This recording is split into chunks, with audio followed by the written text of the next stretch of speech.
আমাদের প্রধানমন্ত্রী তারেক রহমান সাহেব তিনি সাবেক প্রধানমন্ত্রীর দুই সন্তানের দায়িত্ব নিয়েছেন।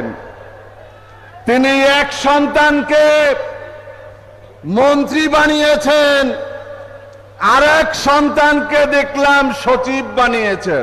আমাদের মনে হচ্ছে আজকে আমাদের এই বক্তব্য আমাদের প্রধানমন্ত্রী বোঝে না। আমাদের আজকে গণভোটের রায়ের দাবি তারেক রহমান সাহেব বুঝতেছেন না। বিএনপি আজকে সংস্কার বুঝে না। বিএনপি আজকে গণহত্যার রায়ের বিচারের কথা বুঝে না। সোজা আঙ্গুলে যদি ঘি না ওঠে, মাননীয় প্রধান অতিথি আঙ্গুল বাঁকা করতে হবে ইনশাআল্লাহ। সংগ্রামী বন্ধুরা আমাদের প্রধানমন্ত্রী তারেক রহমান সাহেব তিনি সাবেক প্রধানমন্ত্রীর দুই সন্তানের দায়িত্ব নিয়েছেন। তিনি এক সন্তানকে মন্ত্রী বানিয়েছেন, আরেক সন্তানকে দেখলাম সচিব বানিয়েছেন। এখন বিএনপির এই 17 বছরে যারা হামলা মামলা নির্যাতন নিপীড়ন করেছে তাদের আজকে মাথায় হাত পড়ে গিয়েছে। বন্ধুরা, তারা মনে মনে ভাবছে আমরা ভুল করেছি।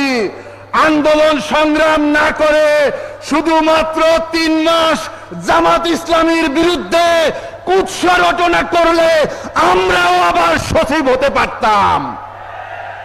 মাননীয় প্রধানমন্ত্রী, আপনি আপনার নেতাদেরকে আজকে নতুন শিক্ষা দিচ্ছেন।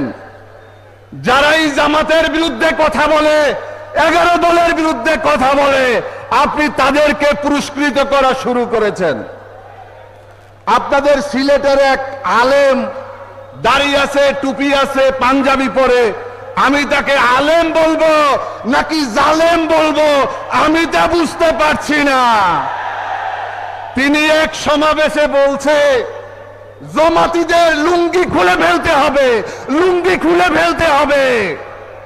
আপনি একজন আলেম মানুষ যদি হন, আপনি আরেকজন আলেমের আরেকজন মানুষের একজন হিন্দুর লুঙ্গিও তো আপনি খুলতে পারেন না। কি রাজনীতি করবেন আপনারা? এই সরকার নির্বাচনের আগে 11 দলীয় জোটের বিরুদ্ধে এদেশের কিছু চিহ্নিত আলেমকে লেলিয়ে দিয়েছিল কুকুরের মতো। তারা ব্যর্থ হয়েছে। এদেশের জনগণ ভোট দিয়েছিল, কিন্তু ইঞ্জিনিয়ারিং করে এই সরকার তাদের বিজয় তারা চক্রান্তের মাধ্যমে তারা নিয়েছে। আমাদের এখানে আমাদের 11 দলীয় জোটের সমন্বয়কারী ডক্টর হামিদুর রহমান আজাদ, আমি তার এলাকাতে গিয়েছিলাম। সেই কক্সবাজারের কুতুবদিয়া মহেশখালীতে যেখানে মানুষ পঙ্গপালের মতো হামিদুর রহমান আজাদের জন্য রাস্তায় নেমে এসেছিল, কিন্তু তাকেও নির্বাচিত হতে দেওয়া হয় নাই। আমরা ঢাকাতে দেখেছি আমাদের মাওলানা মামুনুল হক, যিনি সর্বজন শ্রদ্ধেয় আলেম, যিনি কথিত আলেমদের চক্রান্তকে বিদ্যাঙ্গুলি দেখিয়েছেন এদেশে ইসলাম এবং মুসলমানদের জন্য, তিনি 11 দলীয় জোটের পাশে এসে দাঁড়িয়েছেন। তাকেও পরাজিত করা হয়েছে ইঞ্জিনিয়ারিং এর মাধ্যমে। 350 ভোটকে 750 ভোট করা হয়েছে।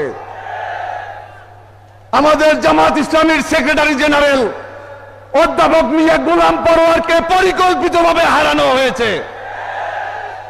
আমরা বলতে চাই, আপনারা যদি মনে করে থাকেন যে 5 বছরের জন্য ক্ষমতায় এসেছেন, তাহলে বলবো বোকার স্বর্গে আছেন আপনারা। 24 সালে শেখ হাসিনাও নির্বাচিত হয়েছিল, তিনিও চেয়েছিলেন 5 বছর ক্ষমতায় থাকবে, কিন্তু থাকতে পারে নাই। গণভোটের গণরায় নিয়ে গড়িমসি করলে শীঘ্রই আমরা কঠোর কর্মসূচি দেব। বন্ধুরা, সংগ্রামী বন্ধুরা আমরা দেখতে পাচ্ছি বিভিন্ন মাধ্যমে, আমরা শুনতে পাচ্ছি আপা আসবে। আমরা তো সবাই অপেক্ষা করছি ফুলের মালা নিয়ে। আমরা ফুলের মালা নিয়ে আপাকে বরণ করব, কিন্তু ভারতে যা শুরু হয়েছে তাতে মনে হচ্ছে শুধুমাত্র আপা নয়, দুলাভাই সহ বরণ করতে হবে। সংগ্রামী বন্ধুরা আমার, আমি আর একটা কথা বলে শেষ করব। বিএনপির নেতা কর্মীদের আজকে 2-3 দিন যাবৎ জ্যৈষ্ঠ মাস চলছে। জ্যৈষ্ঠ মাস, জামাতের এক ভদ্রলোক একটি ঘটনার সাথে সম্পৃক্ত হয়েছে, শয়তান তাকে ওই রাস্তায় নিয়ে গেছে, তারা মনে করছে আমরা যেন কি পেয়ে গেছি। বন্ধুরা, আমি জামাত ইসলামীকে ধন্যবাদ জানাই, তারা সমস্ত তদন্ত করে তারপর তার বিরুদ্ধে ব্যবস্থা নিয়েছে। এবারে দেখতে চাই মাননীয় প্রধানমন্ত্রী এই মৌলভীবাজারের এমপি সাইফুর রহমানের ছেলে, তারও কিন্তু ভিডিও বের হয়েছে, আপনি তাকে কি করেন দেখতে চাই। মাননীয় প্রধানমন্ত্রী আমাদের সিলেট 6 আসনের বর্তমান এমপি ইমরান আহমেদ চৌধুরীর ভিডিও বের হয়েছে, আপনি কি করেন দেখতে চাই। মাননীয় প্রধানমন্ত্রী আপনার গাজীপুর সদরের এমপি রনির নগ্ন ভিডিও বের হয়েছে, আপনারা কি করেন দেখতে চাই।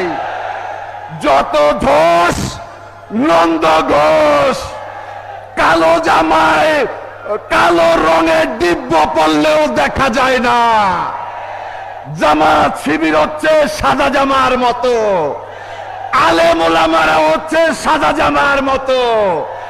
আপনারা সবাই সতর্কভাবে জীবন যাপন করবেন। আপনাদের সবাইকে ধন্যবাদ।